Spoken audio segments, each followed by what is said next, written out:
বলিউড অভিনেত্রীর যেমন এই পোশাকে ঝড় তুলেন বহু হৃদয়ে, ঠিক তেমনি বাংলাদেশি অনেকেই চেষ্টা করে যাচ্ছে নিজেকে বিকিনিতে দেখাতে। বাংলাদেশি বিকিনি এই গার্লদের নিয়ে বিশেষ আয়োজন।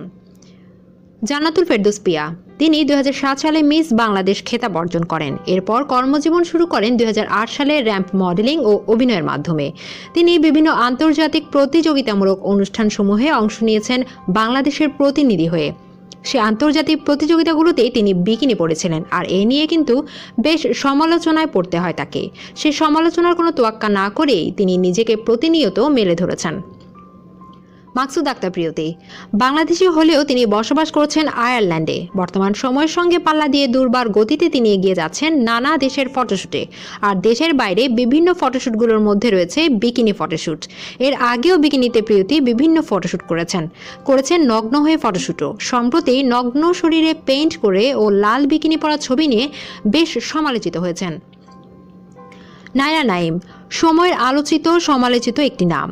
নিজের মডেলিং ক্যারিয়ারে এতটা জোয়ার না আসলেও তার খোলামেলা বা বিকিনি পোশাকে এসেছে জোয়ার। সামাজিক মাধ্যম ফেসবুকে হয়েছেন আলোচিত ও সমালোচিত।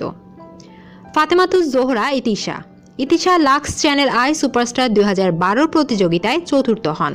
মডেলিংয়ের পাশাপাশি অভিনয় করেছেন বেশ কিছু নাটক ও চলচ্চিত্রে। অনেকগুলো বিজ্ঞাপন চিত্রেও মডেলিং করেছেন।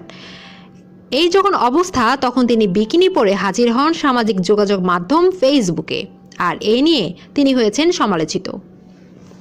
ভিডিওটি লাইক করুন এবং নিত্য নতুন তথ্য জানতে ভিডিওর নিচে সাবস্ক্রাইব লেখাতে ক্লিক করে সাথেই থাকুন।